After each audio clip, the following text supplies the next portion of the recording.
I'd like to call this meeting to order. I need a motion to recess into closed session. Motion. A second. Second. The Board of Education of Madison Public Schools in the County of Morris will adjourn into a closed executive session to discuss the items that fall within the exception to our open public meetings policy and permits the board to have a private discussion since it deals with specific exceptions contained in the NJSA 10-4-12B. Be it resolved that the board will now enter into will now enter into closed session to discuss the matters rendered confidential by number 2, individual privacy, and number 8, attorney-client privilege. Any discussion held by the board that need not remain confidential will be made public as soon as is practical. Minutes of the closed session will not be disclosed until further need of confidentiality no longer exists. All appropriate persons who may be discussed in closed session have been adequately notified. Can I have a verbal yes, we're going, or we don't need that? We can just go. You need Oh, we did in room. Can I have a roll call, please? Okay. Ms. Fisher, Yes. Dr. Tyndall, Present. Ms. Kim, Here.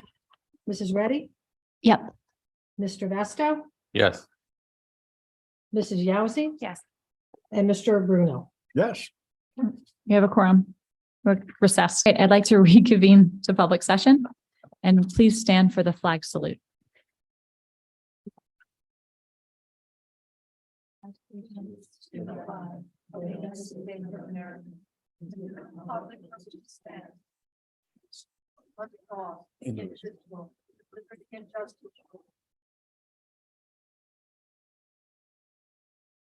Thank you. In compliance with the Open Public Meetings Act, Chapter 231, Laws of New Jersey, 1975, notice of this meeting has been sent to the Madison Eagle, the Daily Record, and has been posted at the Board of Education office, the Borough Hall, the Madison Railroad Station, the YMCA, the Madison Library, and all school buildings, and on the district's website. The public is invited to attend. This evening's meeting constitutes an official public meeting of the Board of Education. Action may be taken. If needed, the board will convene to an executive session to discuss matters permitted pursuant to NJSA 10-4-12. Upon conclusion of the executive session, the board will return to regular session, at which time public action may be taken. Ms. King, can I have roll call, please? Ms. Fisher, Here. Dr. Tyndall, Present. Mr. Irwin is not. Ms. I'm Kim, here. I'm actually here. Mr. Irwin. Okay. Yeah, he's just virtual. Here. Okay, thank you. Ms. Kim, Here. Mrs. Reddy, Here. Mr. Vasto. Here. Mrs. Yauzi. Here. And Mr. Bruno. Here. Right. So I do have a president's report, so I'll start with that. I'm so glad to see so many of us in the audience today. Good evening. I hope everyone enjoyed the snow day. I'm sure because it's Read Across America week, there were many book breaks between sledding and snowmobile building. Or not. I want to thank the facility staff for getting the campus ready to allow us to be here tonight and for our school to run smoothly tomorrow. As always, we want to begin by highlighting some of the accomplishments and goings on across the district, as there's so many wonderful things to report. But before I do that, I want to recognize that we are coming to the end of Black History Month and heading into Women's History Month. I look forward to hearing about the teaching and learning that has occurred and will occur on these topics. While this learning and appreciation should extend well beyond the single month, I do hope the past month provided time for all of us to reflect on the tremendous contributions and examples of excellence and expressions of joy Black people have contributed to our society and our world. This month, we are highlighting the myriad of ways our students are living the part of our mission to contribute positively to the world. Starting off, 33 members of our boys soccer team joined the community members across Madison and participated in Madison's 11th annual St. Baldrick's campaign to fight childhood cancer. The team raised $37,000 in honor of one of their teammates. Also, in recognition for their work, the Madison High School Interact Club was selected as one of the 8 finalists, the only finalists for a US-based club recognized for the 2022 Interact Awards for their submission about the Madison End Hunger Food Service collection, which has become a staple of our community. And finally, I want to thank the cast and crew of Little Women for being so inclusive and offering a sensory-friendly show for those in our community who often do not get a chance to enjoy live theater. This is such a wonderful gift, not only to the kids, but to their families as well. Speaking of theater, next 2 weekends, you can see both Matilda Jr. At the junior school and Little Women at the high school. And we want to say break a leg to the cast and crew. Also, a big congratulations is in order for our girls swim team who took home the first North 2 Group C championship in school history. In fact, all of our winter sports teams had a successful seasons, which included making it very far into their various tournaments, breaking school records in the 400 meters freestyle and the 200 meter medley, and setting a new school record for all-time assists in a regular season for girls basketball. We also want to recognize students who participate in the AMC 10B and AMC 12B math competitions and wish our top scorers good luck as they represent Madison High School in the AMTNJ High School Math Contest. Finally, I want to take some time to thank Madison Music Association, the Sherman family, and the MJS PTO for their generous donations. These donations will be approved in our operation agenda, but I didn't want their generosity of spirit to go unnoticed. Plus, the Disney trip is a great tradition, and lots of kids who are seniors have never gotten to go due to COVID, so it's a especially sweet donation, so thank you for that. Finally, quick reminders, the summer arts program and summer STEAM programs, both of which are awesome. I've had my kids in both. Are now available, so you can start signing up. And there's also an upcoming virtual parent training on March 2nd at 6 p.m. about creating a culture of kindness and teaching our children empathy and gratitude. So we hope you will attend. And that is all I have. Mr. Schwartz, do you want to give the superintendent report? Thank you so much, Mrs. Fisher. I want to begin by welcoming all of our students who are here with us today. Thank you so much for coming tonight. I hope you enjoyed the snow day today. I hope you got outside and got to play in the snow a little bit. Thank you to all the parents who are here also. Really appreciate you taking the time to come out. After we do a presentation, we do want to take a little break. Please feel free to grab a cookie and do not feel like you have to stay for the whole meeting. We just really glad that you came out tonight. So thank you all. I also want to thank, we have some representatives from the junior school here today. We have a couple of our teachers and Ms. Phillips, our principal. So we're grateful to have you here. We also have, I also want to welcome Commander I'm sorry, I want to make sure that I'm saying Commander's name correctly. Commander Tinterton, who's here to honor our students for the Patriots Pen competition. I also want to welcome District Auditor Mon Lee, who is representing Nisavache, who's going to be presenting our audit. So thank you all for being here. I want to extend what Mrs. Fisher shared about Black History Month. So thank you all for a great month. And we want to just, again, extend just appreciation in our community for our Black families who make help to make our community an even richer and more diverse place. We also want to get into, I also want to share with you tonight about the superintendent's coffee. We had our State of the Schools address last night. So if you go on the district website, you can see under the State of the Schools address, the presentation, as well as the YouTube link. So you can see the recording of the presentation. I want to commend Dr. Donna Gallo, who had her first State of the Schools address, and she had a lion's share of the slides last night. So thank you for doing a great job of presenting our district data so well and providing such good commentary. We had an honest look at how we're performing as a district. There are some areas that we definitely want to celebrate. There are some areas where we've identified that we want to place more focus. But for those of you who are interested, we did take a look at an analysis of learning loss using a new analysis that we're using called the stable cohort model. We also spent time breaking down the ratings and rankings by which many people judge our school communities. And we also spent some time looking at the student survey results from the surveys that they've completed recently. I also want to draw attention to the fact that I sent out a Dodger update, which is my monthly message to the community. And I shared a few updates for everyone. Parents, please know that there is a survey that has been sent to you via email. It's been sent to Guardian 1. If for some reason you need a second set of surveys for another guardian, please feel free to contact Mr. LaPierre. But we provide a set of surveys, one per family, but one per child also.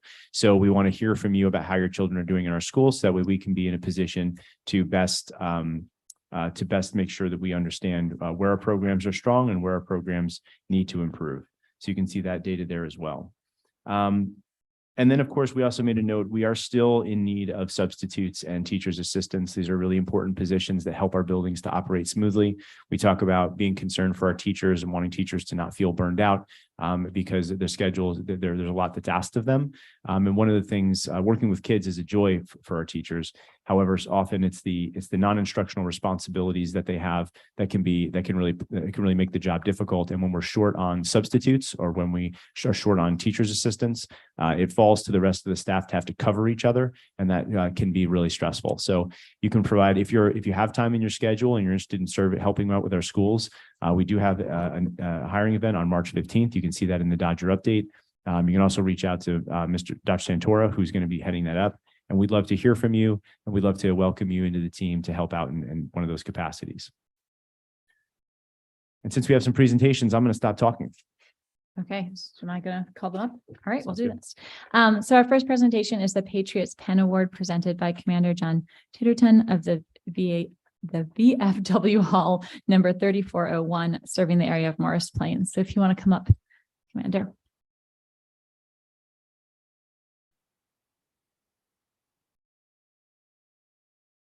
Yeah, come right up here. Thank you.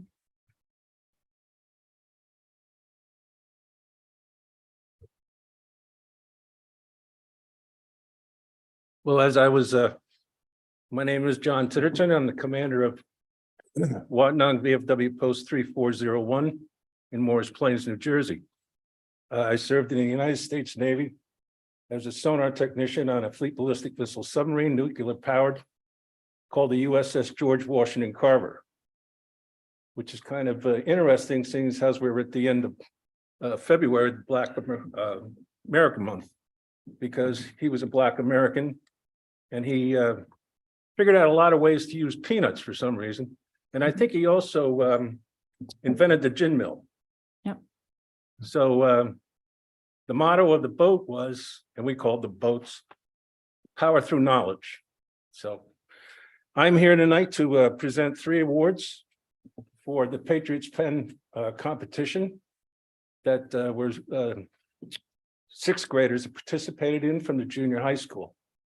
I'd also like to mention that for the parents, there's a Voice of Democracy for high school students, and the students have 4 years to participate in it. It's a essay, and you turn in a like a speech on a USB. If you go all the way to the top national, there's a $30,000 scholarship involved. So it's well worth the competition. So without further ado, I need my glasses. I'd like to call up Aurora Klockus, is that correct?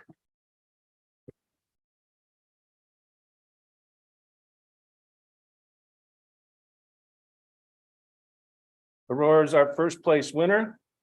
And the plaques, the Veterans of Foreign Wars of the United States and its Auxiliary Youth Essay Award citation presented to Aurora L. Klockus in sincere appreciation and recognition of valuable cooperation and assistance rendered in behalf of our nation's youth. And it's signed by myself and our adjutant. And there's also a check here for $100.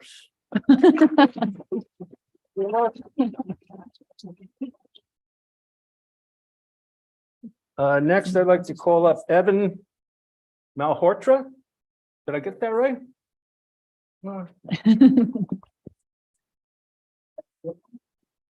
Evan is our 2nd place winner. His certificate says the same thing. And there's a check here for $75 for you. Thank you. You're welcome. And I understand that the 3rd place winner is called CJ, not Christopher John Weller. So he came in 3rd place. Congratulations. And his certificate also says the same. And there's a check for $50 for you. Congratulations. And that's all I have, folks. Thank you so much. That's great. Can we just have everybody stick around? We'll take a couple pictures real quick. Yeah, I was gonna say, we're just gonna Okay. break for like 2 minutes so we can take photos. We'll reconvene us back. So thank you for that. That was really exciting. Our next presentation is the fiscal year 2022 Comprehensive Annual Financial Report by Manli of Nisavatia LLP, our district auditor. So come on up. And I hope I got that right. And I'm going to move out of the way.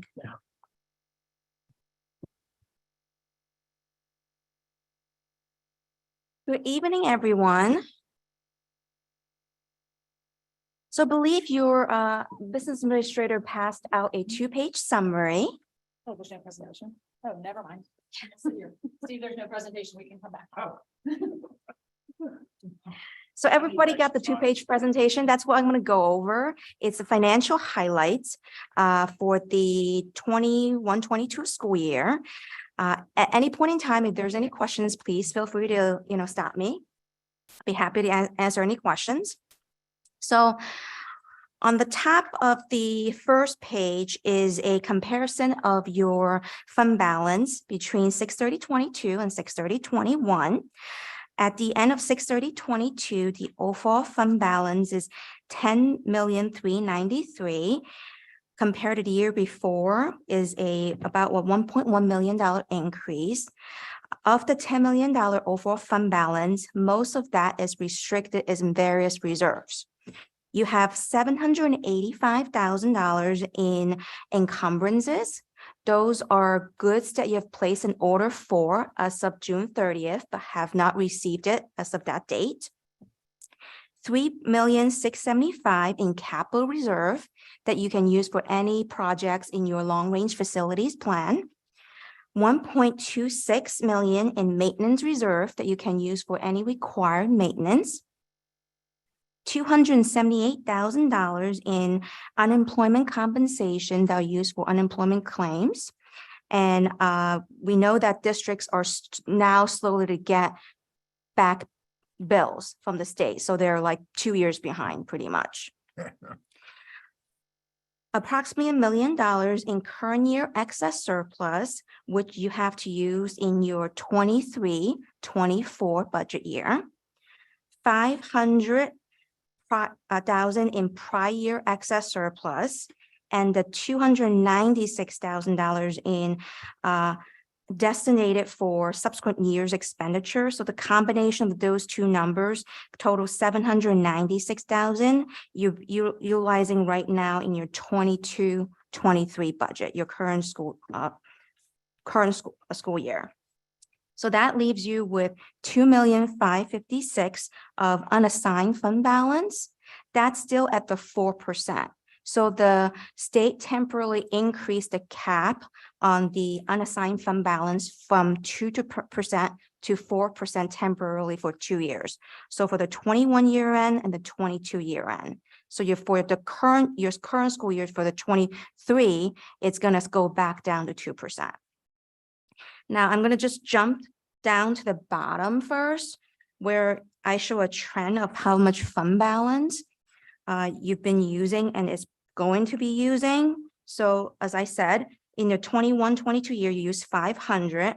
In 22-23, 796, and then 23-24, it's going to be $1 million.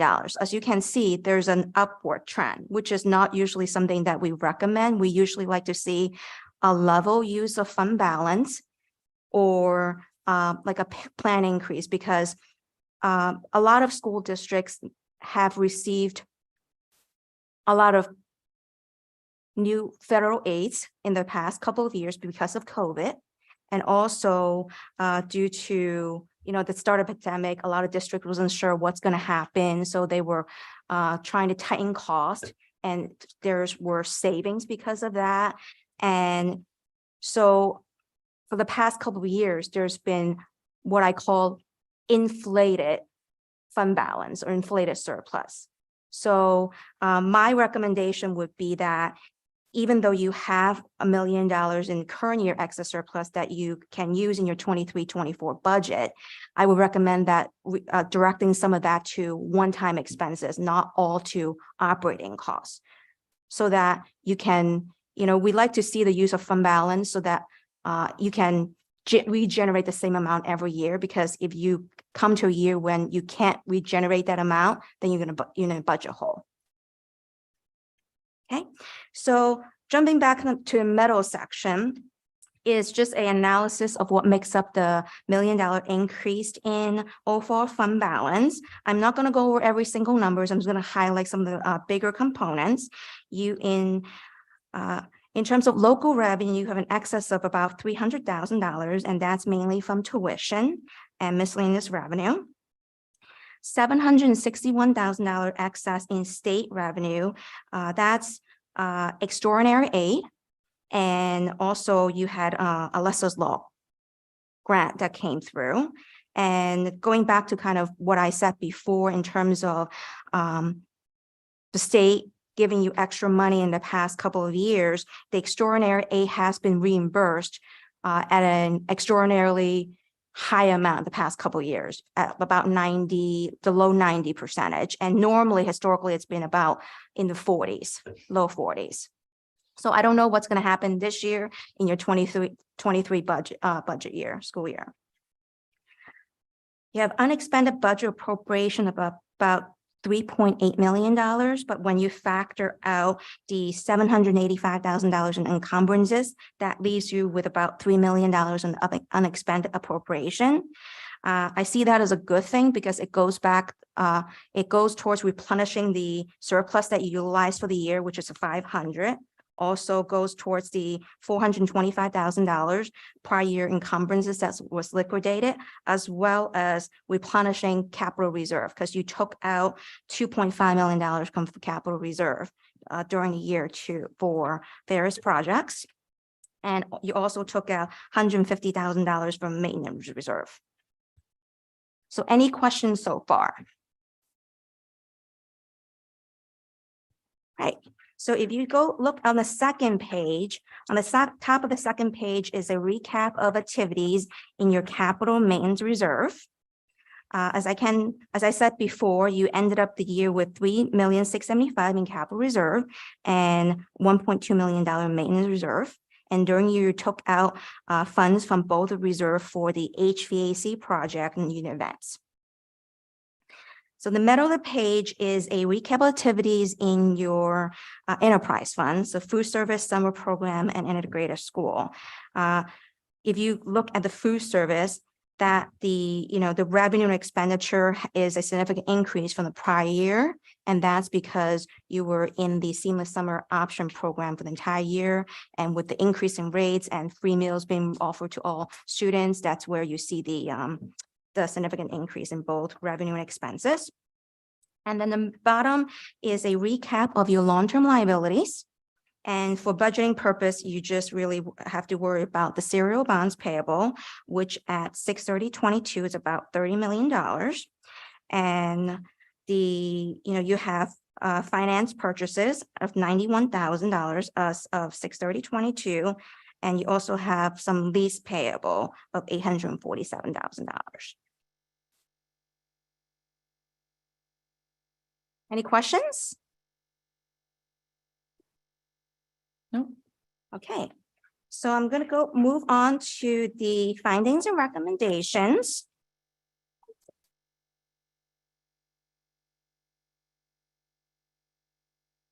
So there were 2 recommendations in the report. One relates to open purchase order, which is just to more looking at the purchase order status at the end of the year, making sure that they are properly reclassified in terms of an accounts payable and encumbrance. So an accounts payable is something that you place an order for and have received as of June 30th. And an encumbrance is something that you place an order for, but haven't received as it's June 30th. So that's really like a house cleaning item. And then the second one is just making sure that for any of your grants, if you have any cumulative transfer between budget lines in excess of 10%, that it be submitted to the through eWake, which is a state grant, software for approval. And that's it. Any questions on the recommendations? Nope, I think we're good apparently. Thank All you so right. much. Thank you for your time.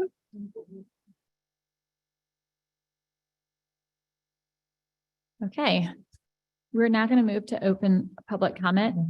This meeting is open to the public for the purpose of addressing any subject matter that is pertinent to and or directly related to the operation of the Madison Public School District. Any individual wishing to speak is required to state their name and municipality in which they reside. We ask that you keep your comments to 3 minutes duration in accordance with our board policy number 0167. The board may or may not respond to issues raised by members of the public. The board also asks that members of the public be courteous and mindful of the rights of other individuals when speaking. Please note that the board will not respond to comments regarding students or board employees, considering their privacy rights held by those individuals. Moreover, the board discourages comments about such individuals as it will not be responsible for such comments. Members of the public who choose to speak during this public session should carefully consider their comments. And at this time, we welcome any contributions. We'll start here, Mr. LaPierre, with who's in the room. Great. If anybody that's here in person has a question or comment for the board, please step up to the podium.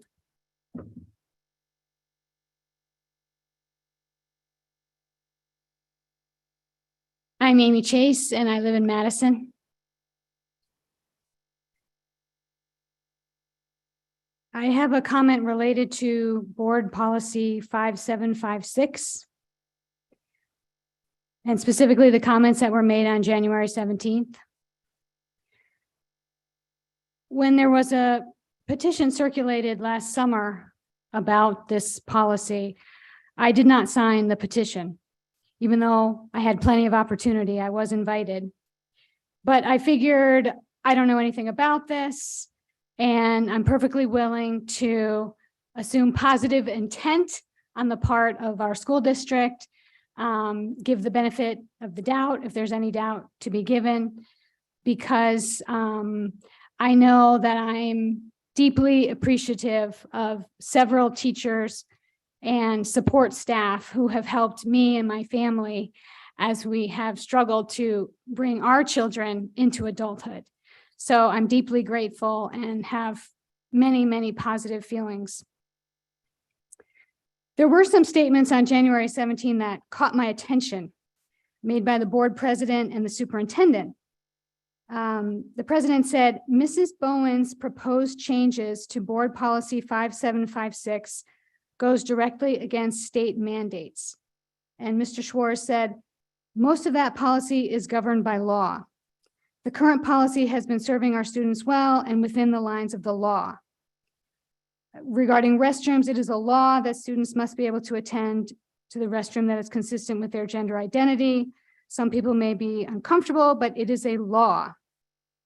So there seems to be some difference of opinion as to whether it's law or guidelines. I have no idea. It may be a combination of the two. But what caught my attention was what I thought really needs to be acknowledged is that these transgender laws, whatever they are new. They are very new to our society. And by definition, a new law is an untested law. A new law has not had the opportunity to be scrutinized as to whether it actually accomplishes its purposes.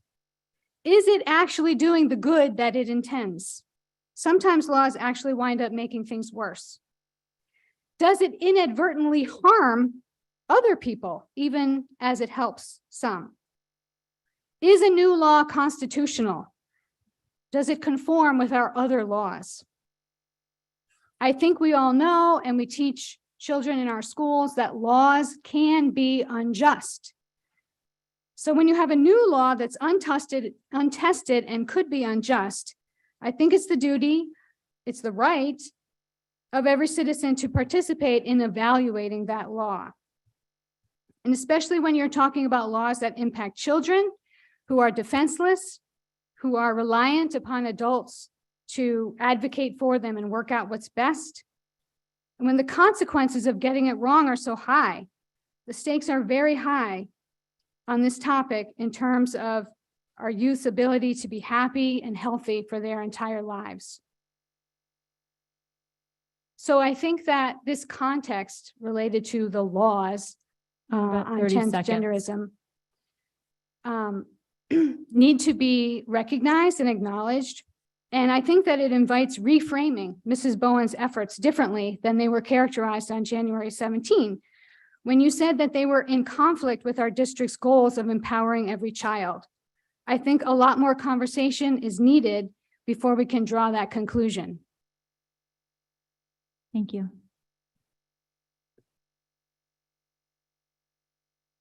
Okay, is there anyone else that's here in person that would like to speak?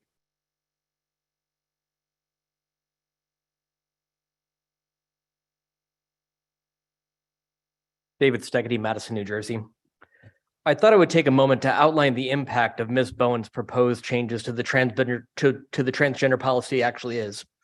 Ms. Bowen claims she wants to protect the privacy of transgender students by requiring they use segregated bathrooms and locker rooms. Ms. Bowen claims she merely wants to improve the existing transgender policy, but eliminates all references to gender, replaces all instances of gender identity with biological sex, and frames gender as an ideological, activist-driven concept. Ms. Bowen claims she wants to ensure students have free speech by not compelling particular speech, which is to say she wants to ensure students have the right to intentionally misgender transgender students. Ms. Bowen claims she wants to ensure parents are informed about the students' desires to use a different pronoun or to be called a different name, ignoring the fact that there are no doubt some families in Madison, as evidenced by participation in the Madison family meetings and signatures in the petition against health and physical education standards, which may not approve of their child's gender identities. So Ms. Bowen wants to remove the only safe space these students may have. Ms. Bowen and members of the Madison Republican Committee claim the Madison Families Organization is not an anti-LGBT organization, but Ms. Bowen sources roughly half of her proposed changes from well-known anti-LGBT organizations. Ms. Bowen claims she wants to base policy on the science and includes over 100 citations, but with no markings to indicate the relevance of her proposed changes. And she cites multiple Supreme Court cases which bear little to no relationship to her arguments. It's as if she presumes nobody will challenge her claims or evaluate her sources. So let's do just that. Here are some of her sources. The New Atlantis, a publication of the Ethics and Public Policy Center, which is Washington D.C.'s premier institute working to apply the riches of Judeo-Christian tradition to contemporary questions of law, culture, politics, in pursuit of America's continued civic and cultural renewal. The Kelsey Coalition, an anti-trans organization which specifically advocates against the Equality Act, which would add gender identity and sexual orientation to existing civil rights non-discrimination protections. 3 citations to Lily Maynard, a site which has the tagline, quote, "I don't believe in the gender fairy." The Heritage Foundation, a right-wing think tank, which in 2022 published a study without peer review, alleging transgender youth healthcare is associated with increased suicide rates, which was criticized as misleading and flawed. The Transgender Trend, a site with the tagline, quote, "No child is born in the wrong body." The Public Discourse, a journal published by the conservative Witherspoon Institute, which opposes same-sex marriage. The Federalist, a conservative Mr. online Secchi, you've got magazine 30 known for seconds. publishing misinformation and pseudoscience during the COVID pandemic. The Alliance Defending Freedom, a Christian legal advocacy group which works to curtail the rights of LGBT people and expand Christian policies and practices within public schools and government.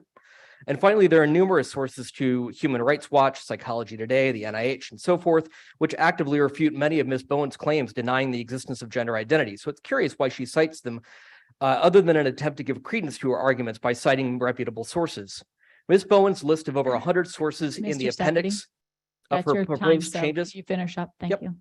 Ms. Bowen's list of over 100 sources in the appendix of her proposed changes seems impressive until you realize the entire list of sources is cut and paste from the Gender Resource Guide, an anti-trans document provided by the Minnesota Family Council.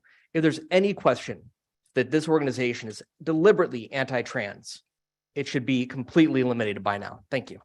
Thank you.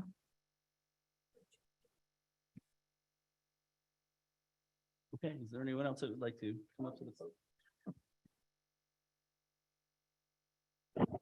Good evening. Just My for- name is Patricia Bowen, and I am a Madison resident. We continue to raise public awareness on policy 5756, transgender students, and its risks for transgender students. Tonight's focus is how this policy violates a basic U.S. legal concept that underage children, minors, lack the ability to consent. Policy 5756 makes children as young as 5 years old solely responsible for consent to behavioral, mental health, and medical protocols.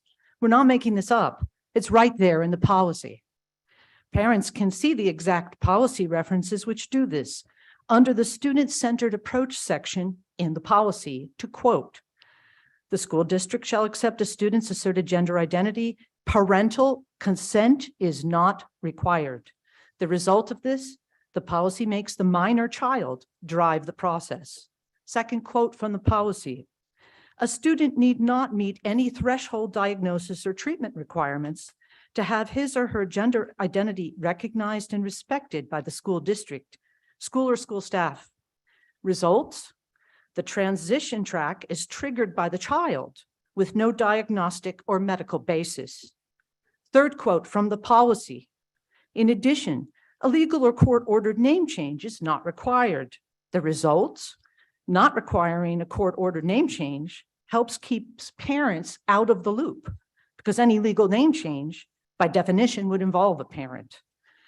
The next quote, there is no affirmative duty for any school's district staff member to notify a child's parent of the student's gender identity or expression. The result, the policy divides children from their parents. The child is left alone to consent to transition protocols applied by the school. In the US, most states define the majority legal adulthood at 18 years. Before 18 years, minors cannot consent to contractual liability. They're treated differently for any criminal liability, and they cannot consent to medical treatments. A minor is a person who does not have the legal rights of an adult. Persons younger than the age of majority must be under the care of a parent or guardian unless they are emancipated. Minors are treated differently from adults for many legal purposes. And until they reach the legal age of adulthood, they may not be responsible for their own choices.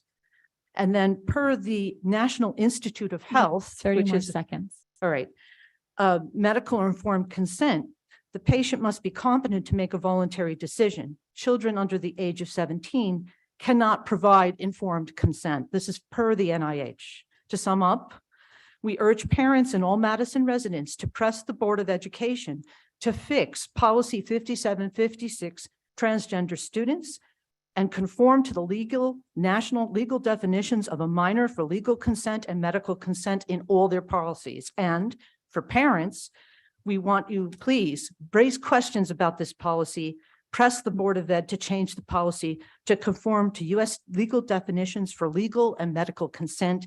Thank you for your time and attention. Thank you. I think there's Okay. some other people. Is there anyone else? that'd like to step up? There we go.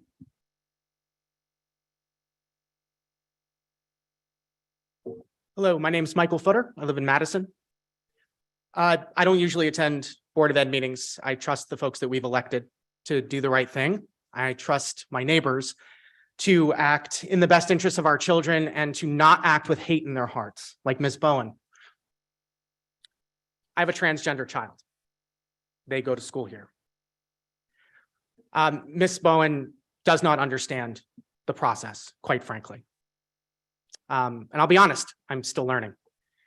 My child came to us a number of years ago and told us that they were experiencing gender dysphoria, that they didn't feel like a boy. It was very difficult. And it was a multi-year process for me to become accustomed to this, to understand what my child was and is going through. That does not start as a medical conversation, quite frankly. That is a conversation about how a child feels in their own body. And no adult, no person can tell another person how they feel in their own body. Along the way, we had a number of years of conversation that ultimately resulted in a consultation with a professional that led to a very considered decision between those of us in the family and my child to go on hormone blockers. This was not a decision taken lightly. This is a decision that went through a considered process. And it did not start there, where I'm talking years. And where this path ends, I don't know. And quite frankly, it is not up to me. It is up to my child. Transgender children are at risk. They simply are. They're at higher risk for suicide. They're at higher risk for self-harm. And I'm sad to say, I understand that too. Ms. Bowen thinks she's helping children. She is not. You are not. You are directly harming children like mine, who deserve to have a safe space. And my kid is, quite frankly, fortunate because they have parents who are willing to listen and be accepting and 30 more not. seconds. Sure, thank you. Not every family is that way. And our schools are a safe haven for children like that. And I hope that one day those children can feel comfortable in their own body and out in society. But it will not happen if people like Ms. Bowen have their way and shove them back into the closet and make their lives harder. I urge the Board of Education to consider that the only thing our kids need and want is to feel safe and to be treated like other children. Thank you so much for your time. Thank you. I know we have at least one other person.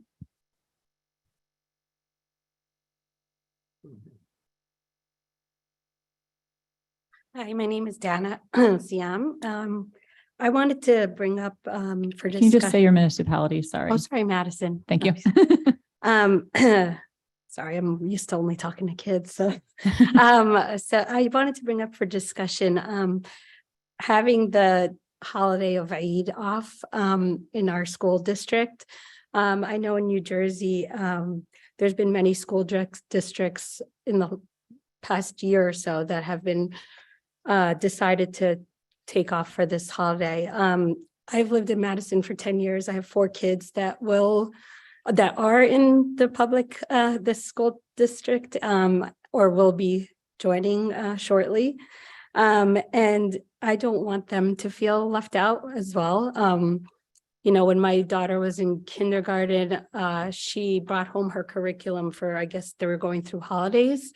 And there's pretty much like every holiday you can imagine in there, but Eid was not in there, which was surprising to me because Islam is one of the 3 Abrahamic religions, and we do have off for Christmas and you know, Hanukkah and Rosh Hashanah, as we should.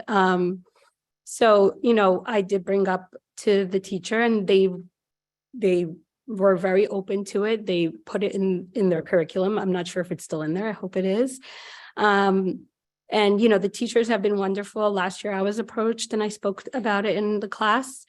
And I just want to, you know, I grew up in a town where there weren't many other Muslims either, and no one really knew about it. So I feel like it's not just for my kids, but it's also for the rest of, you know, their friends and everybody to understand, you know, what Islam is about.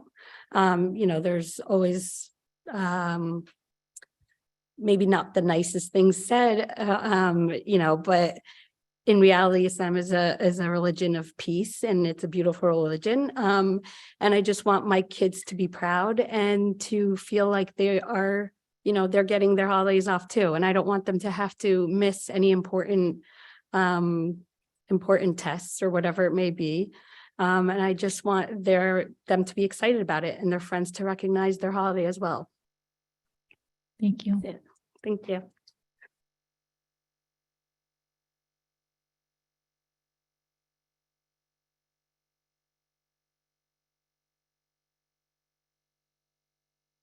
Good evening. John Morrow, Madison resident. Going back in time a little bit, back in September of 2020, there was an important issue raised with the Board of Education regarding possible misuse of resources by board members. For reference, parents can go on the YouTube channel for Madison BOE recordings for September 22nd, 2020. The matter is raised at minute 26, minute 34, and again at minute 37. Now, there was an internal inquiry promised to the public to address this issue, and my first concern is that I cannot find any results of this inquiry on the BOE website or addressed in any later meetings. So with that concern, I just have a few requests for Mr. Schwartz, if he can please summarize the results of this inquiry and tell us where the report is. And if there is no report, can you please tell us when we can expect to see those results? Thanks for addressing these questions. And as always, thanks for the sandwiches. Thank you.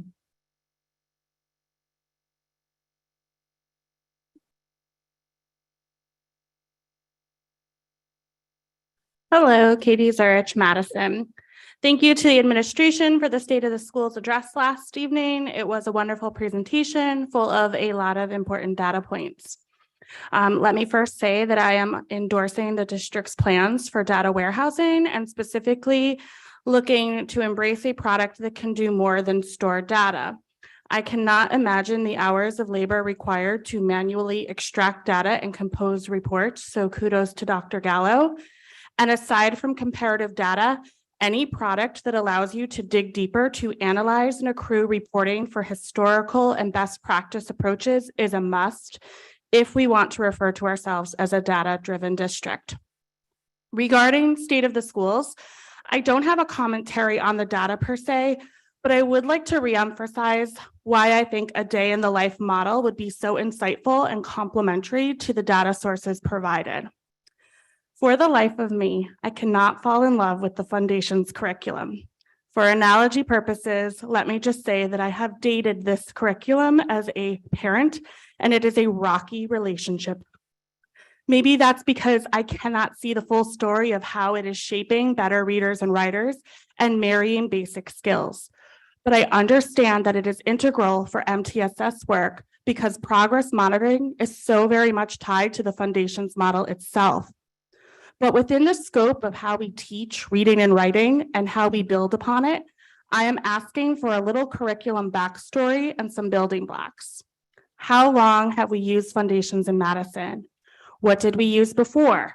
Have we, from being able to identify better and clearer tier 1 and tier 2 within MTSS, looked at the quality of the writing and reading being produced and demonstrated? I know the district moved away from curriculum night and we do a reading night instead, which I love, but maybe we need a little bit more parental show and tell to explain the data sources so that they're flushed out in this particular arena. And I can go on having a beautiful relationship with Foundations.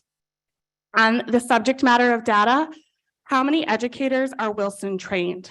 How many educators, and I commend the district for this, will be OG trained? These numbers are just as important to complement the data sources cited last evening. And lastly, with curriculum, I value the intervention time built into the daily class cycle. 30 more seconds. But what happened to foreign language in the elementary schools? Is this going to be an omission and a long-term plan? Lastly, on the agenda, I saw Mrs. Bassine's retirement, and I just want to go on record as saying that I absolutely adore this woman. She is a librarian with a deep soul, and libraries are the heart and soul of so many campuses across the country. For the context, I teach college English, and I work primarily with first and second year students. And I notice my students coming with a decline and lack of appreciation of librarians. In district, 2 of our elementary schools share a librarian, and our middle and high schools share a librarian. If we are going to be a reading centered focusing on ELA data scores, I would love to see our libraries be the heart that is beating across the district. Thank you to Mrs. Bassine for her years of service. Thank you. Thank you.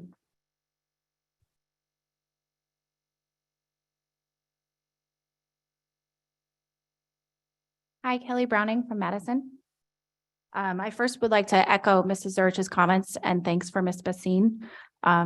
We really enjoyed having her at KRS and especially with her help with our library renovation. She transformed that space with a vision of hers that if you look around this library, she also works in here, it has the same feel, and I can feel her in here in the same way that I can feel her in the one at KRS, and she will be missed by the Madison students.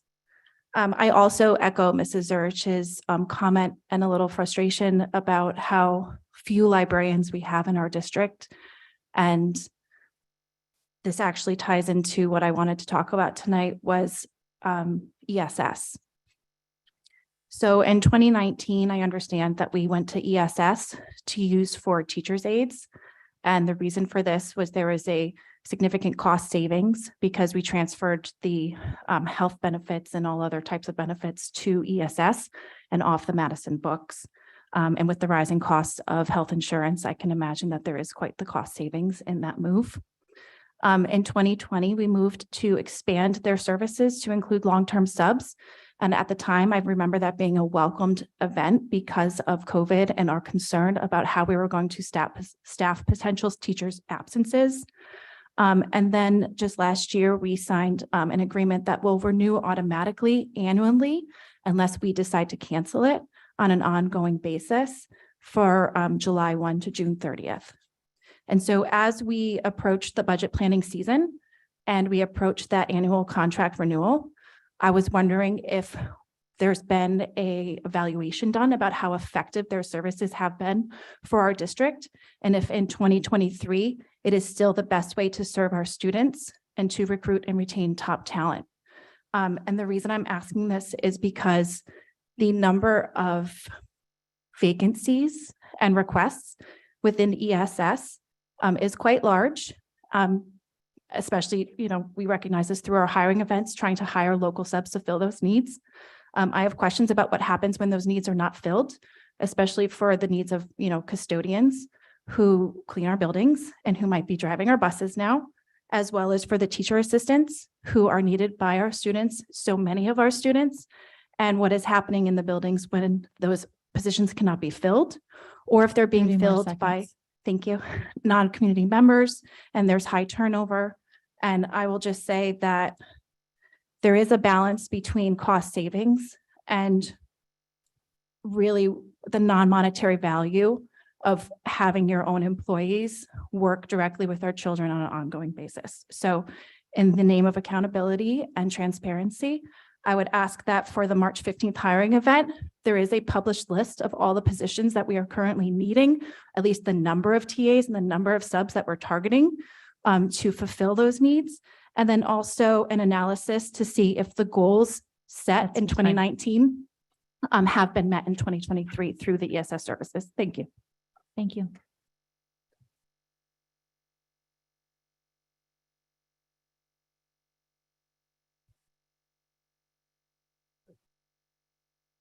Hello, everybody. Tom Harlan Putis. So nice to be back in this room. I haven't been here in a while. Thank you so much for all your service. This is a timed meeting, a time presentation, Oh, 33 minutes. 30 minutes? 3 minutes. Ah, No, so 30 minutes for excited. you. Okay. I didn't earn a few minutes after all those years I was here. Well, I didn't know that we had actually dropped language in the elementary school. And I guess there's a reason, maybe the board will elaborate on it. I don't know if you want to elaborate on it tonight, but when I was here, I pushed to get it back when I was on the board of ed many years ago. And I do think there is some benefit to students learning a language if it's feasible within the length of a day.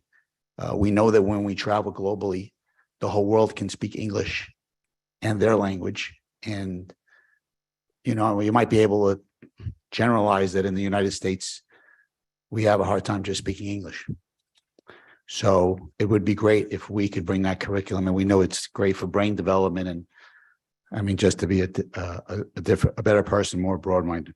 The reason I came here, since I don't have a lot of time, I wasn't here on February 9th. I don't know if the board or anybody discussed the tragedy that happened at the Central Regional High School with the suicide of that student. And I don't want to put a damper on this meeting, so I'm not going to harp on the tragedy that happened to that poor young lady.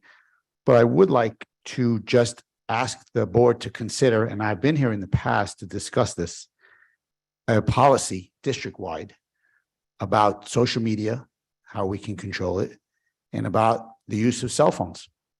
So this young lady, unfortunately, was bullied in school and something bad happened to her, and it was recorded. And there was other incidents on social media that were also affecting her. I don't know exactly her total mental state, but that was horrendous. And the reason it was able to happen to that extent was because there were cell phones in the school. When my older kids were going to this high school, Lisa's older kids were going to this high school, and when all of you went to school, we didn't have phones. And the older kids that were here just started to have phones, were not allowed to use them in the schools. So obviously, if we started the policy now for the junior school students, they wouldn't know the difference because they don't have it. As far as I know, they don't have use of their cell phones in school. 30 more seconds. 35 seconds, because I said hello to everybody when I first got here. You're using your time. All right, well, I didn't know you weren't supposed to be polite. So if we consider it, I'm sure that there's going to be a lot of parents that have different schools of thought as to why we need our students to have the cell phones in their schools. But I can't imagine that any of you can disagree with me that there is a detriment to this device being in their hands. Mr. Schwarz's kids are going to be in high school soon. I don't know how you feel about it. I would be curious to know, though, if you want to share a perspective with us. I think that initially it would be very difficult for them. They have Chromebooks. They can do their work. That's your time. Finish up real quick. All right. Well, you know the gist of what I'm saying. And the district and the board can definitely consider how can we help the students. It's going to be hard, but something to definitely think about. And I'll come back again if you don't make a decision before the next meeting. Thank you.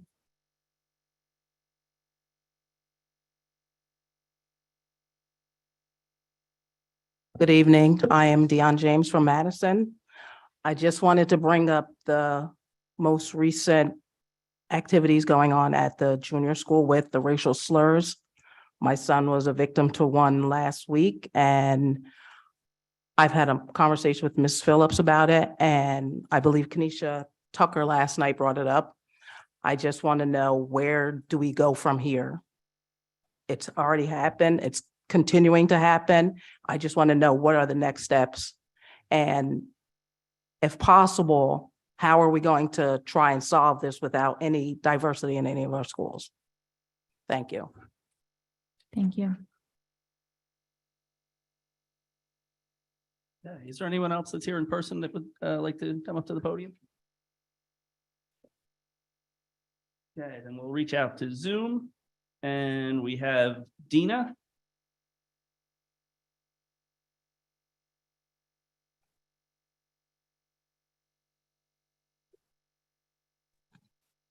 Hi, can you guys hear me okay? Yeah. Okay, my name is Dina Artelli. I'm from Madison. My comment tonight is regarding Newsela, which is an online resource with articles related to politics, science, social studies, and other topics. The articles are written for elementary to high school students. The ease of use and the fact that many of the articles deal with topics that are being taught in class make Newsela a resource that teachers use frequently.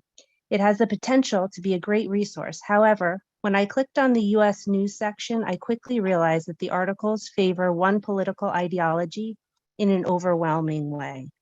Within a very short period of time, I was able to print out 15 extremely biased articles, and there were a lot more on the site. I just got tired of printing them out.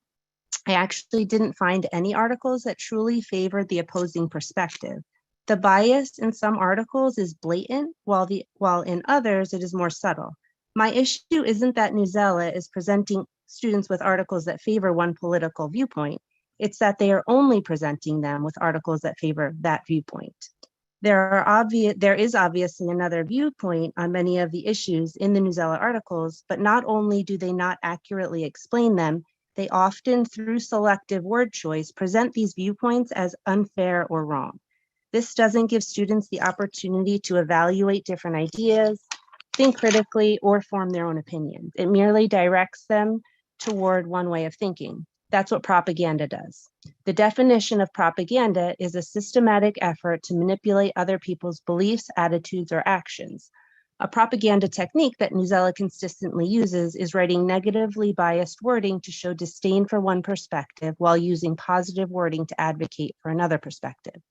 I am advocating for the district to take a close look at the wording in the articles on this site and decide if this type of propaganda is necessary or beneficial to Madison students. It doesn't matter whether or not you agree with the propaganda in the articles. What matters is that it is propaganda, since it is actively trying to manipulate the students into believing one political ideology is better than the other.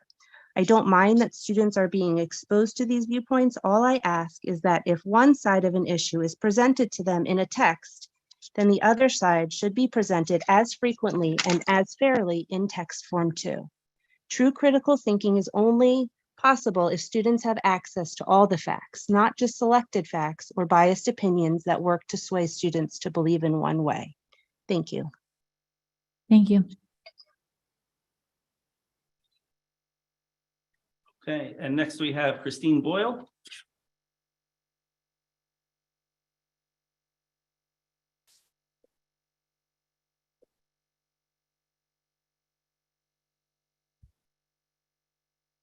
Ms. Boyle, if you can hear us, I think you're on mute. Good evening. This is Christine Boyle. I am a Madison resident. Good evening. We can hear you now. Okay, great. Sorry. So I would like to go back to policy 5756. I wanted to bring up, kind of address 2 points that were raised tonight. One, the comment on calling this a new law repeatedly.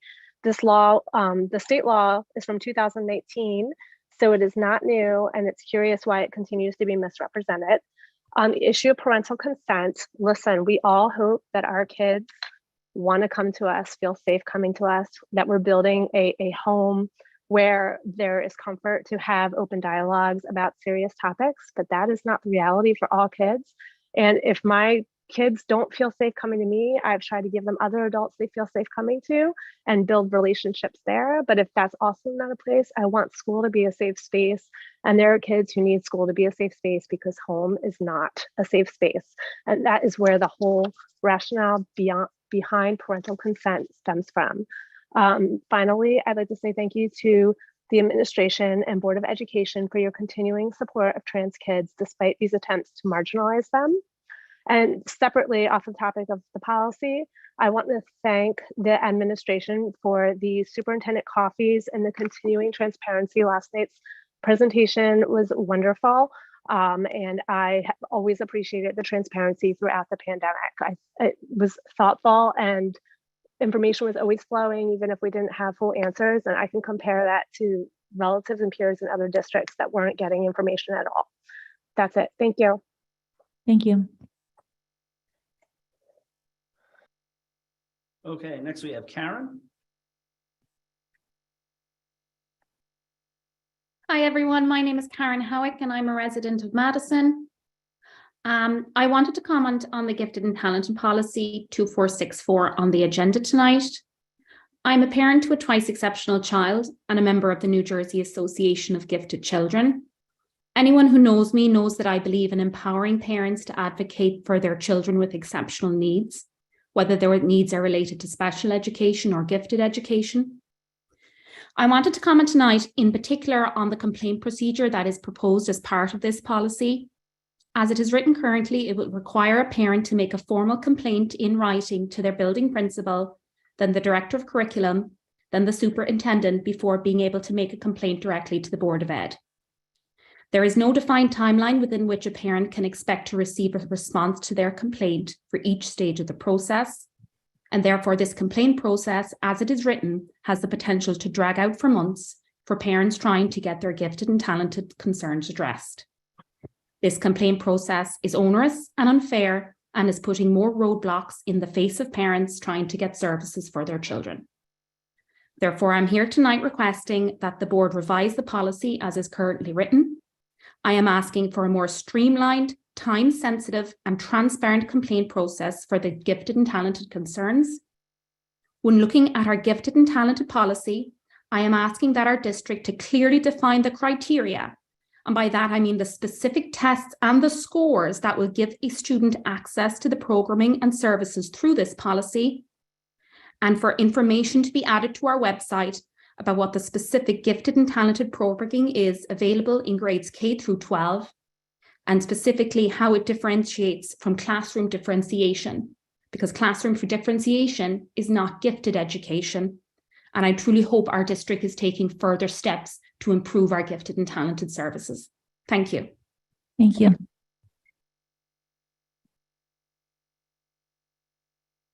Okay, is there anyone else on Zoom that has a question or a comment for the board? Okay, Ms. Fisher, I think we're all set. All right, Mr. Schwartz, do you want to respond to some of those? So I'm going to start by just saying I'm going to do my best to acknowledge everyone. I'm not sure that I'm not going to be able to provide some sort of a satisfactory commentary for every topic, but I certainly want to acknowledge everyone who came here to speak tonight. There were a variety of comments pertaining to policy 5756, and I think we've made our position clear as a board and as a district for the time being. I would appreciate everyone's sentiments. I would provide some clarification just regarding laws or guidelines. It was raised by one of our speakers about the nature of the policy and where is the source of the features of that policy. And some of it is driven by statute, but there is a New Jersey Department of Education guidance document where that policy directly derives from. So I'm just saying that as a factual response. So this is something that is specifically provided to us, and it is endorsed by our state Department of Education. And so there are a variety of reasons why we follow that. Regarding my comments in the past, I would still assert that the policy has worked well for our transgender students and our families of transgender students. As far as been our experience. But I appreciate everyone's sentiment and concerns regarding the policy. And I also just want to make sure that it's very clear to any of our students who are listening here that the nature of conversation that's going on here between adults is a lot to do with theory and beliefs. And the reality is that we all feel very strongly that we want to make sure that all of our students are safe and well. And our district certainly stands behind and protects and supports all of our students, and including those, and especially those who identify as trans. I don't know if I got the name correctly, but we had, I want to say Mrs. Siam. Maybe I'm not getting that correctly. I'll look up your name shortly. Did I do all right? Close enough for now. Okay. You want to correct me? Siam. Thank you so much. I'm working off my own spelling, not your pronunciation. So thank you for that. So Ms. Siam came. Thank you for your request for us to consider adding Eid as a day off in the calendar. We very much appreciate that. We certainly value all of our Muslim families here in Madison. So thank you for being here with us. Mr. Morrow made a request regarding an internal investigation that was conducted in response to public comments that were made on September 22nd. There was an internal investigation. There are some confidential elements on that, for sure. So I'll review that with board counsel, and I'll provide you with some sort of a response. I want to thank Mrs. Zurich for her comments and for attending the superintendent coffee. There was a lot said there. I think there's a lot of it relates to program evaluation and date and sharing out the outcome of program evaluation. So I want to be clear with Dr. Gallo on board. Last night was really just the kind of like, it was not the end, it was the beginning of many conversations. And we're going to be drilling down very much from there. We have really, I want to commend also Dr. Santora, because over the summer, he worked with our administrative team after Mr. Ross left and really helped with our principals to devise a new structure of meetings. And we have regular meetings now across the district where teachers can articulate. And we've been identifying some areas for tweaking and improving. So we appreciate your attention to that. And we look forward to communicating with you more on that. We will certainly be having an ongoing instructional focus with the superintendent coffee and additional curriculum nights as appropriate. I want to thank you and Mrs. Browning for your kind words about Mrs. Basine. Mrs. Basine will be missed. For those who don't know, she's accepted a really exciting position teaching in Japan. She spent a lot of time teaching in Japan. So we're really, she's also a resident of Madison. So if you're listening right now, Mrs. Basine, thank you so much for all that you've done for this district since you've been here with us. And we wish you all the best. I also want to thank Mrs. Browning for her requests and concerns regarding ESS, one of our providers. Certainly understand your concerns. We do have a lot of conversations about the nature of that service as we evaluate all of our services. There's a lot to say there, so I don't want to get too bogged down in details here, but certainly hear where you're coming from and appreciate your attention to that. And Dr. Santora will be a good person to speak with about that as well. Mr. Harold-Putis, thank you so much for talking about cell phones. We are concerned about cell phones. We're in a difficult time right now where cell phones are such a part of our society where we depend on our kids to have cell phones in a lot of ways for safety. I think we make that tantamount to safety for many of us. In reality, during the school day, cell phones are probably more of a distraction than they are much of anything else. So we have adjusted policies and practices at the schools, particularly at the junior school. It's been a conversation we've had a little bit this year. In fact, Mrs. Phillips is here with us, and she and I have spoken about that this year. And we're going to be reflecting on that, and possibly now that we're kind of returning to a new normal, defining what that new normal will be, and deciding what the role that cell phones will play will be a part of that. Mrs. James, thank you so much for being here. And I'm so sorry to hear about your son's experience. I can't give you a complete and perfect roadmap right here and right now, but I want to acknowledge your difficulty and thank you for coming up and speaking your truth. We value you very much and your family. We have had a very firm but caring response to all of these circumstances that have come up. I do want to make clear to anyone who's listening who's not familiar about these circumstances, we've had a pocket of circumstances of incidents where some rather alarming and concerning language has been normalized among some students, and it's been manifesting in a variety of ways. It appears as though it had been going on without being reported for some time. It's been more reported recently since we've raised awareness of it. We're grateful for the increase in reporting. But we also want to make sure that this behavior changes. I want to be clear that this is not endemic to the entire school. It's not endemic to the entire student body, but it is more common, it has become more common than we like. So we are taking, as I said, a firm response, but also a caring response, making sure that we're providing services and supports for all of our students, both those who are the victims of such behavior and such language, and also those who have found themselves in a circumstance to be the ones using such language. So again, a perfect roadmap I do not have at this time, but we welcome your thoughts and sentiments because we're committed to making sure that we're creating an environment where all students do value each other's differences and pay each other a high degree of mutual respect and understand the power of words. Mrs. Artel spoke about Newsela. We've had several conversations, and Dr. Gallo briefed me. I asked Dr. Gallo to give me an analysis and a briefing on the concerns about potential bias in Newsela. We had a really good conversation, and it's slated as a topic for us to bring to our education committee of the Board of Education. Where we are right now is effectively Newsela uses an analysis of news sources and basically a spectrum of news sources on the it's an independent. I'm sorry, I don't have the information. I'm going to say this incorrectly if I say too much because Dr. Gallo basically reported to me and I haven't had a chance to do the full analysis myself. But effectively, Newsela pulls from what it perceives as independent or moderate news sources that do not skew right or left. That doesn't mean that Mrs. Artel's claims are not valid. That's just the starting point for the conversation. So we're going to continue to look at that, and we will certainly circle back regarding that.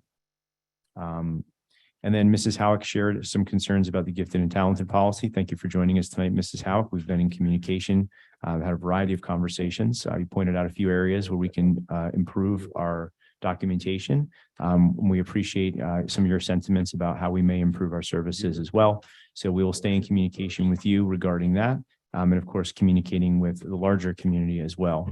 Just to be clear about the complaint procedure, there was a complaint procedure in the prior document. It was something that actually has been highlighted as something to improve upon because the only complaint procedure is to go directly to the Board of Education.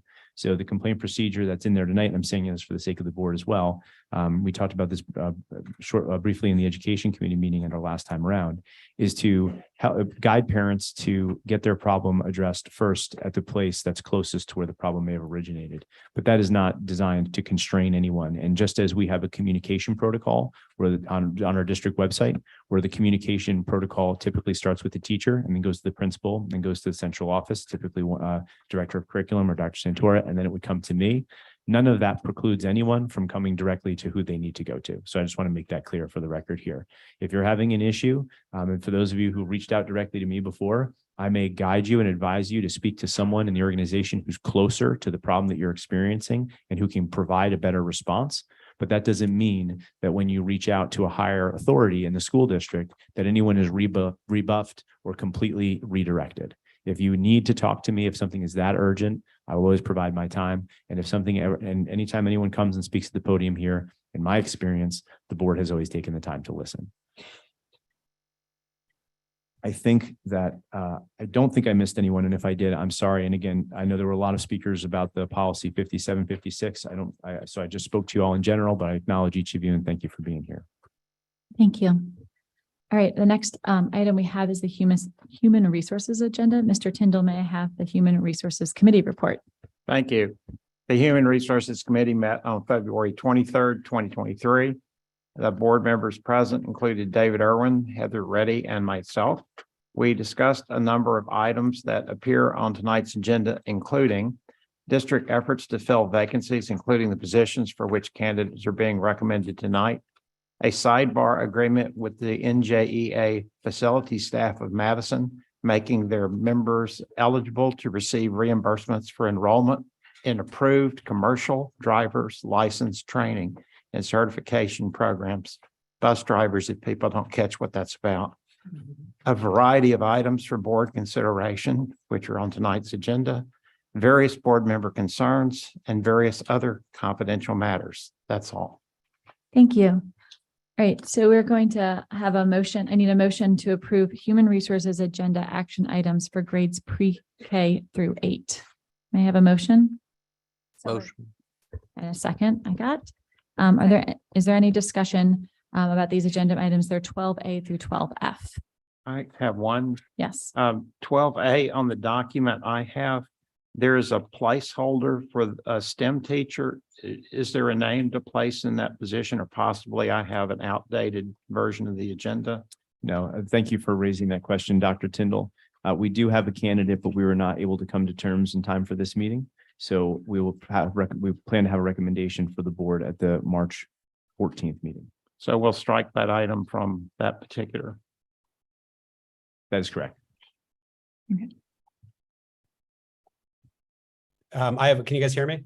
Yes, David, sorry, Mr. Irwin. Hi, thank you. It's just a clarification or just quite, I'm new to the HR committee, so some of this was new to me. It's just really just not a clarification, just an additional item from what Steve might have mentioned.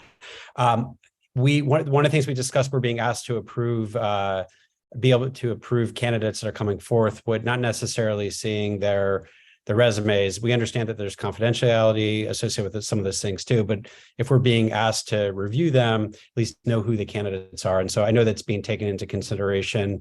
I know Mark's looking into it, and I appreciate our ability to be able to see, so we know what who we're being asked to approve. And so obviously we know that it's the superintendent that makes the final recommendation, but it's the board, and obviously there are candidates here that are being recommended to approve. So we know who those candidates are prior to us being able to vote on them. So I hope that's something that we'll be able to see in the future. That's all. Thanks.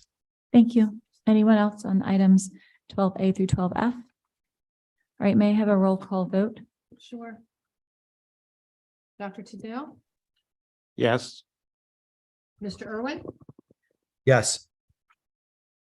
Miss Grace, I'm sorry, Miss Kim, Yes. Mrs. Reddy, Yes. Mr. Vasco, Yes. Mrs. Yauzi, Yes. Miss Fisher, Yes. Thank you. And now we have, I need a motion to approve human resources agenda items for grades 9 through 12, which is 13A through 13F. May I have a motion Motion. and a second? Second. Any discussion? Just this acknowledgement and thank you very much. I know our board secretary did this, or the board did this. Thank you for adjusting the agenda for what our Harding rep can and cannot vote on. So thank you.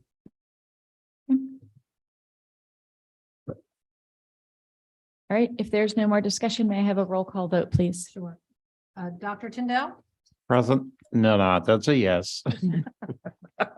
Mr. Irwin, Yes. Miss Kim, Yes. Mrs. Reddy, Yes. Mr. Vasto, Yes. Mrs. Yauzi, Yes. Mr. Bruno, Yes. and Miss Fisher. Yes. All right. The next thing we have is an education committee report, which is me. So the education committee met on February 23rd. And present for the board was myself, Mr. Vasto, Mr. Irwin, and Miss Kim. The committee discussed a number of topics, including policy updates and revisions, the curriculum writing process for the cycle classes at the junior school, and the health and PE curriculum, concerns over racist language being used at Madison Public Schools, and the district's actions addressing the issue, gifted and talented services, including the district's approach, identification process, and the services offered, tracking of special education services, logistics of the dual enrollment program at Drew, which will begin in the fall, and the state of school address, and various other topics. Can I have a motion to approve agenda action items for grades pre-K through 8, 15A through 15C? So moved. And a second? Second. Any discussions? Okay, may I have a roll call vote, please? Sure. Dr. Tindall, Yes. Mr. Irwin, Yes. Miss Kim, Yes. Mrs. Reddy, Yes. Mr. Vasto, Yes. Mrs. Yauzi, Yes. Miss Fisher. Yes. All right, may I have a motion to approve agenda action items for grades 9 through 12 and the district 16A through 16E? Motion. And a second? Second. Thank you. Any discussion?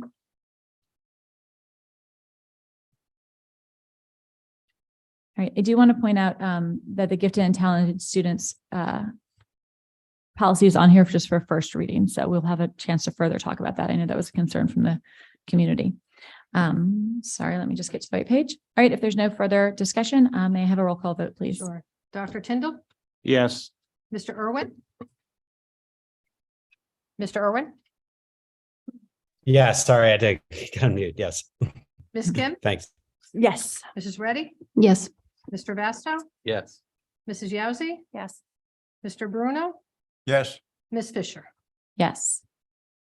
Ella, is there anything you want to say before we move to operations? I meant to ask before we started this process, but I got like real streamlined focus on what I had to say. So I just want to give you the opportunity. No, I just want to make sure, the new liaisons, is that in operations? Was that like liaisons like? That's going to be a topic for the board as a whole at the end because it's a bylaw. Okay. So we'll definitely ask for your input on that one Okay. as well. And of course, anytime jump in if you have something. Thank you. All right. All right, Ms. Yauzi, may I please have the operations committee report? Sure. The Operations Committee met on February 22nd. Board members present were myself, Carmen Bastos, Sarah Fisher. Administrators present were Mark Schwartz, John Eschman, Kathy Kane, Patty Cleary, and Ileana Garcia.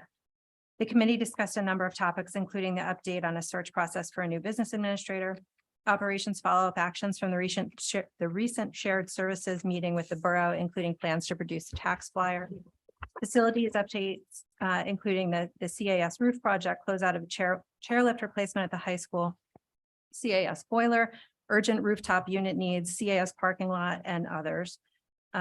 We also discussed and reviewed the auditor's report, which was presented this evening.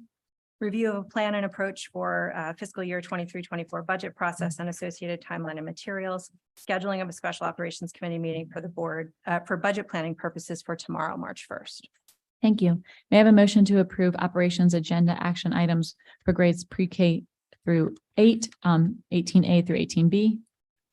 Motion. Second, may I have a second? I can second. Second. Someone else can second. I'm not sure if I can second, actually. Any discussion? All right, can we have a roll call vote? Just to always real quick, thank you. Oh, for the sorry. Donations. I Oh, know yes, that was this is where one of the mentioned. donations will be split here and in the other on the 9 through 12. But yes, thank you for that, Ms. Yauzi. Now may I have a roll call vote? Dr. Tyndall, Yes. Mr. Irwin, Yes. Ms. Kim, Yes. Mrs. Reddy, Yes. Mr. Vasto, Yes. Mrs. Yauzi, Yes. Ms. Fisher. Yes. All right, may I have a motion to approve operations agenda action items for grades 9 through 12 and the district 19A through 19O? Motion. And a second? Second. Any discussions?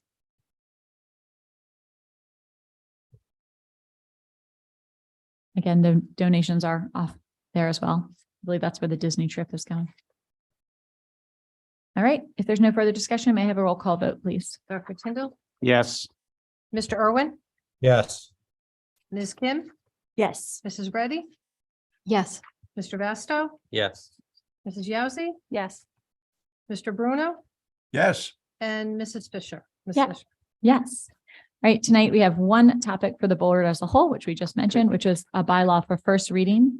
I need a motion to approve and discuss bylaw, the bylaw for the first reading. So may I have a motion Motion. and a second?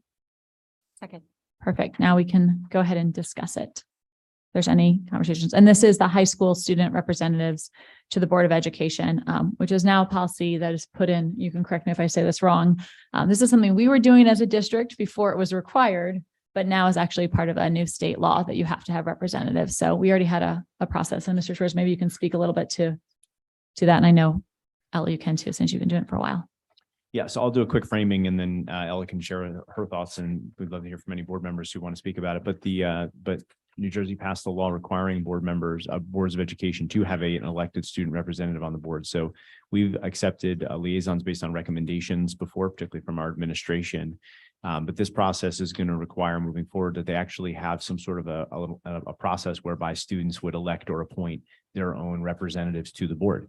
So of course, Ella's a junior. She's going to be with us for her senior year. So we're going to make sure Ella comes on as a legacy student. We're not going to make her run for office to be a part of us, be with us next year. So looking forward to having you again, if you'll be with us again, Ella.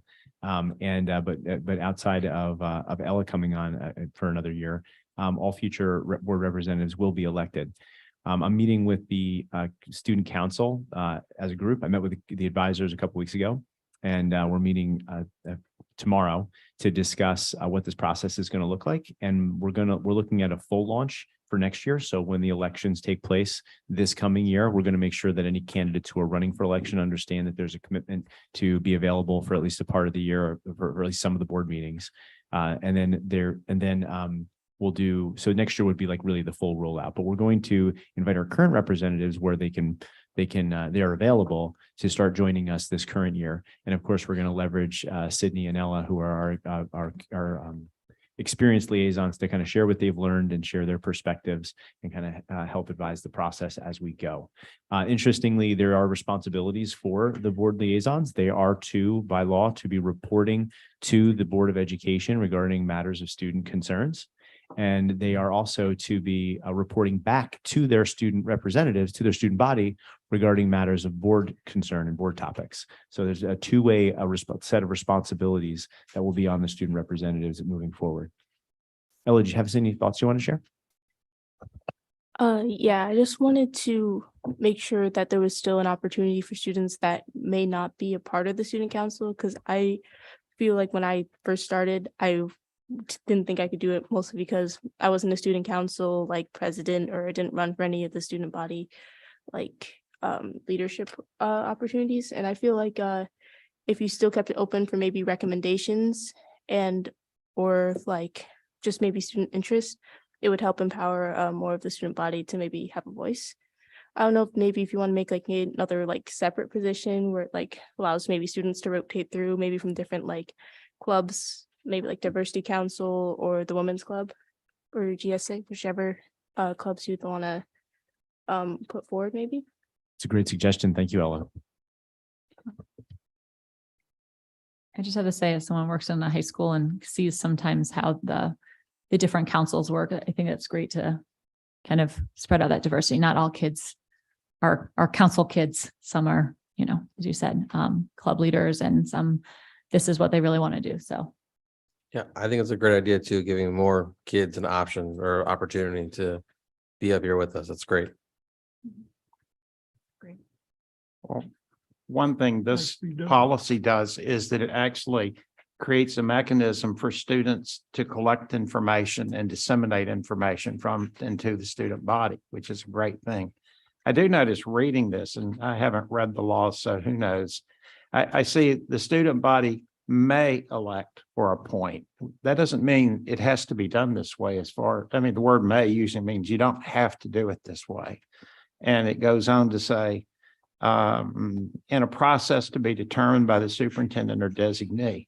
So it strikes me there's a lot of flexibility in how the selection process could be carried out. So in addressing your issues, yes, it would be good if people who are not necessarily elected to the council are the people who are here. Nice. Is there any other comment? Discussion? Right, so we're gonna do the vote to put it up for first reading. We have to approve it as a first reading so we can move it. So I need a roll call vote. You do. Okay, perfect. So you may have a roll call vote. And that's everybody voting. Yes. Okay. Dr. Tyndall, Yes. Mr. Irwin, Yes. Ms. Kim, Yes. Mrs. Reddy, Yes. Mr. Vasto, Yes. Mrs. Yazzie, Yes. Mr. Bruno, Yes. and Ms. Fisher. Yes. All right, that puts us into old business. Does any board member have any old business? I do. Ms. Yelsey, yes. Actually, it could be old business, could be new business. It's a calendar issue. Okay. I know nobody anticipated having our first snowfall on February 28th. But the way our current calendar reads it, there's an add back of snow days during Memorial Day week, which if we didn't have today off, would have given us a full week plus off, a week and a half before school ends. So I don't think any of us anticipated that. I don't think anybody foresaw a winter where we wouldn't have something off. So I just ask, I know the education committee is looking at this, and I also know that you're looking at how this year will play out. But for our next calendar, which I know you're working on, can we just, now that next year's calendar goes until June 20th, can we look at alternative ways if we have to give back snow days so that they're not all backed up into an extended, what will be a vacation? So just something to consider. That's one. The other is I noticed, and this probably only affects me, but our July board meeting is in the middle of the high school blackout week. So I won't be here Doesn't mean you can't have the meeting, but I think we just need to also keep in mind that, you know, those sorts of things that don't affect everybody, but do affect some families. So. Thank you. Is there other old business? We talk about the concept of holidays, since it was brought up by a member of the public. Lunar New Year is another one that's celebrated by a lot of people in the world we should be considering.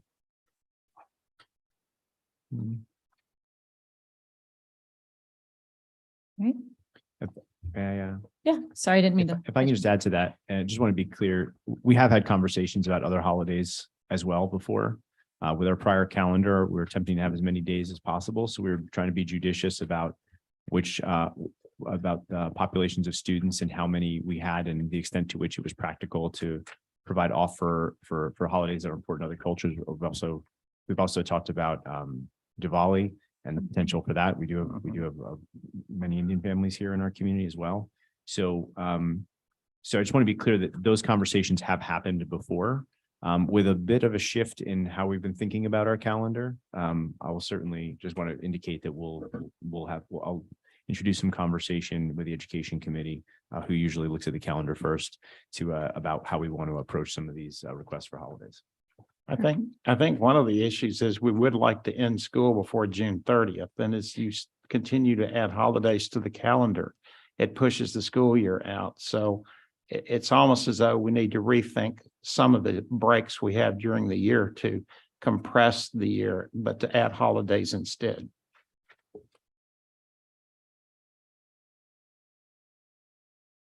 Great. Any other old business? Okay, new business?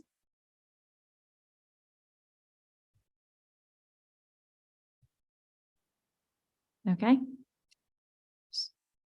All right, we will now open to the public. We will now open for public comment again. Please remember to state your name and your municipality and to keep your comments under 3 minutes. Is there anyone here that would like to speak? Anyone online? Oh, yes, sorry. I didn't see that you were getting on this phone. Good evening. My name is Patricia Bowen, and I am a Madison resident. For the past several months, I've been making public comments about Policy 5756 to raise awareness on the risks it poses to transgender students. I do this because I oppose things that harm children, and because I care about and have a stake in Madison as a community. I also strongly feel that all Madison residents have a right to participate in civic life without fear. Madison used to be a town that had a strong culture of bipartisan collaboration. I say used to be because for simply exercising my right to participate in civic life in Madison, I have been systematically harassed and intimidated, all in an attempt to shut down discussion on serious issues with the transgender student policy. We have parents who tell us, we oppose this policy, but we have children in the school and we fear retaliation against them if we make a public comment. We have other residents who tell us, we support Madison Families, what Madison Families is doing, but they call your employers, and I am the sole income of our household. This never used to be what Madison was about. Madison had a vibrant civic culture and a common understanding across the parties that locally service for the good of Madison came first. Did you know in 2004, the Madison Eagle endorsed Bowen and Bailey for Madison Council? Bowen, a Republican at the time, and Bailey, a Democrat, ran a bipartisan joint campaign for Borough Council. The Eagle endorsed them, saying the campaign was emblematic of two public servants who have worked together on the council to put Madison's interests far ahead of partisan gamesmanship. Such a campaign, very sadly, is unimaginable in Madison today. Bipartisan has been destroyed in Madison today. Aggressive tactics have been used against anyone, and me, who questions things or how they're going, and includes online harassment, use of fake personas and phishing attacks, threatening residents' livelihoods by intimidation, by threats to lie to their employers for the only reason that they have differing views, hate posting and marking residents as enemies on local Madison social media, illegally accosting, physically intimidating, and photographing Madison citizens gathering for an informational meeting in a private space, creating a hate website using these photos that lies and smears their targets. Madison never used to be a place where people lived in fear. We call on the board and the superintendent to publicly condemn these tactics and to disown and break ties with the individuals conducting them. We get the town that we're willing to fight for. I believe children's welfare is worth fighting for. We will continue to speak out on policy 5756 despite these attacks. Thank you for your attention. Thank you.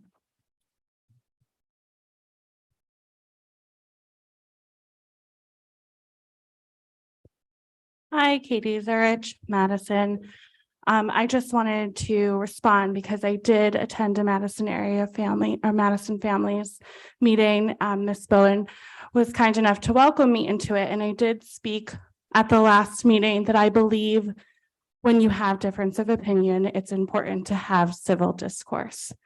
And I just really want to emphasize that listening to these meetings, I would stake my reputation on being a respectful and open-minded person and mother of 2 children in district, that I understand we have a difference of opinion, but that does not mean that we should classify all of Madison as defensive and or divided. I live in a vibrant community where differences of opinion are welcomed and celebrated, and also just emphasizing that no partisanship has a place in our public schools because they are not politically affiliated. Thank you. Thank you. Okay, is there anyone else that's here in person that would like to speak? Okay, then reaching out to Zoom, we have Christine Boyle. Hello again, this is Christine Boyle. I'm a Madison resident. I welcome discourse and factually accurate information in discussing differences of opinion. I just think that my caring of children, I care for children who are protected by this policy that keeps coming up, policy 5756. And I would just like to read some top line statistics from the Trevor Project during my time. Suicide is the second leading cause of death among young people aged 10 to 24, and lesbian, gay, bisexual, transgender, queer, and questioning youth are at significantly increased risk. LGBTQ youth are more than 4 times as likely to attempt suicide than their peers. The Trevor Project estimates that more than 1.8 million LGBTQ youth seriously consider suicide each year in the US, and at least one attempts suicide every 45 seconds. The Trevor Project's 22 national survey on LGBTQ youth mental health found that 45% of LGBTQ youth seriously considered attempting suicide in the past year, including more than half of transgender and non-binary youth. I am worried about our children too, and I want them to feel protected. I do not hold myself out as an expert on these topics. I'm still learning, I'm trying to learn, but I don't think marginalizing or attacking any small group at the risk that puts them at risk is protecting children. Thank you. Thank you. Okay, is there anyone else on Zoom that would like to make a comment or ask a question of the board? Okay, Ms. Fisher, I think we're all set. All right. Well, as there is no closed executive session, I would like to have a motion for adjournment. Motion. And a second. Second.